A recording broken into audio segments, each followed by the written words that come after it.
Hello दोस्तों, मेरे YouTube channel में आपका स्वागत है। तो जैसा कि दोस्तों आप थंबनेल देखकर समझ ही चुके होंगे आज मैं किस टॉपिक पर बात करने वाला हूं। जी हाँ दोस्तों, आज मैं आपको लद्दाख के अननोन फैक्ट के बारे में बताऊंगा। उससे पहले मैं आपको बता दूं लद्दाख नाम किसके नाम पर रखा गया था। तो जैसा कि आप लोग को याद होगा, भारत चीन के बीच युद्ध हुआ था जो 1962 से लेकर 1975 तक चला था और इस युद्ध में गलवान घाटी ही केंद्र रहा था और अब फिर 45 साल बाद चीन भारत को आंखें दिखा रहा है। गलवान घाटी का नाम लद्दाख के रहने वाले चरवाहे गुलाम रसूल गलवान के नाम पर पड़ा था। सर्वेंट ऑफ साहिब नाम की पुस्तक में गुलाम रसूल ने 20वीं सदी के ब्रिटिश भारत और चीनी साम्राज्य के बीच सीमा के बारे में बताया है। गुलाम रसूल गलवान का जन्म सन 1878 में हुआ था। गुलवान रसूल को बचपन से ही नई जगहों को खोजने का जुनून था। इसी जुनून की वजह से गुलाम रसूल अंग्रेजों का पसंदीदा गाइड बन गया। तो दोस्तों अब तो आप समझ ही चुके होंगे लद्दाख का नाम किसके नाम पर रखा गया है। अब आगे बढ़ते हैं और लद्दाख की कुछ रोचक चीजों के बारे में जानते हैं। लद्दाख भारत का एक ऐसा प्रदेश है जो भारत के उत्तर में हिमालय की घाटियों में बसा हुआ है।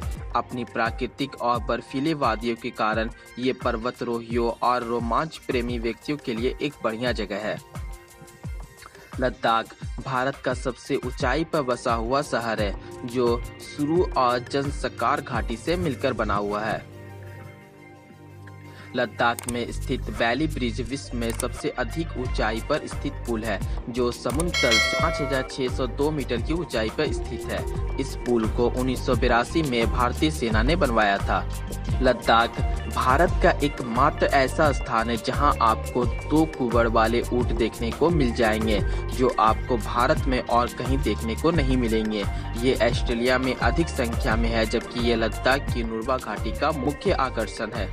लद्दाख में ही न केवल भारत बल्कि विश्व के रहस्यमय स्थानों में मशहूर मैग्नेटिक हिल है जहां गाड़ियां अपने आप घाटी से ढलान पर भी ऊपर सड़कती है।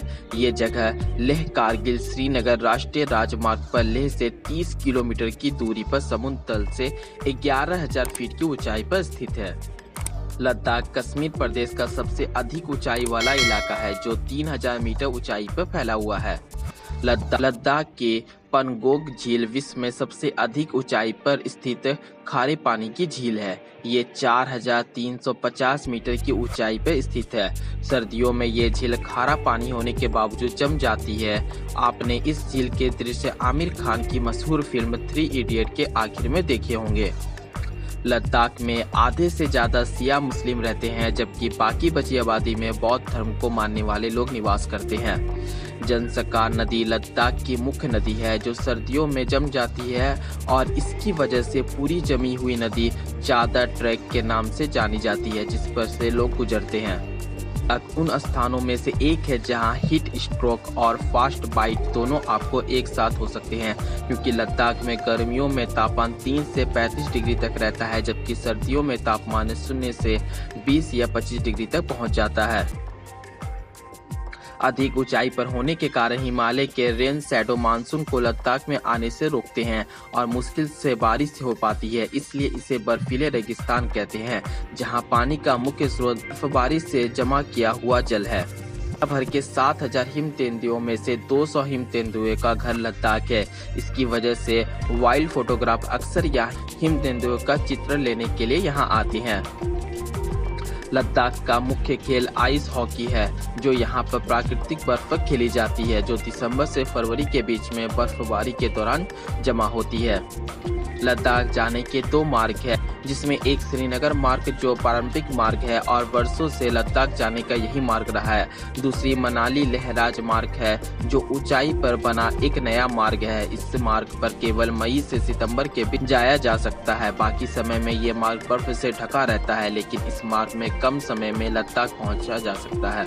लद्दाख में एकमात्र एयरपोर्ट लेह में स्थित है, जहां से दिल्ली के लिए प्रतिदिन एक उड़ान और श्रीनगर जम्मू के लिए साप्ताहिक उड़ान भरी जाती है। लद्दाख की आय का मुख्य स्रोत टूरिस्ट है, क्योंकि यहाँ हर साल लगभग 1 लाख टूरिस्ट घूमने आते हैं। इन्हीं टूरिस्ट की सुविधाओं को ध्यान रखते हुए यहाँ के निवासी अपना व्यापार करते हैं। तो दोस्तों, आपको मेरी ये वीडियो कैसी लगी ये मुझे कमेंट में जाकर बताएं, और मेरी ये वीडियो अच्छी लगी तो please subscribe, like and share करना ना भूलें। बाय दोस्तों।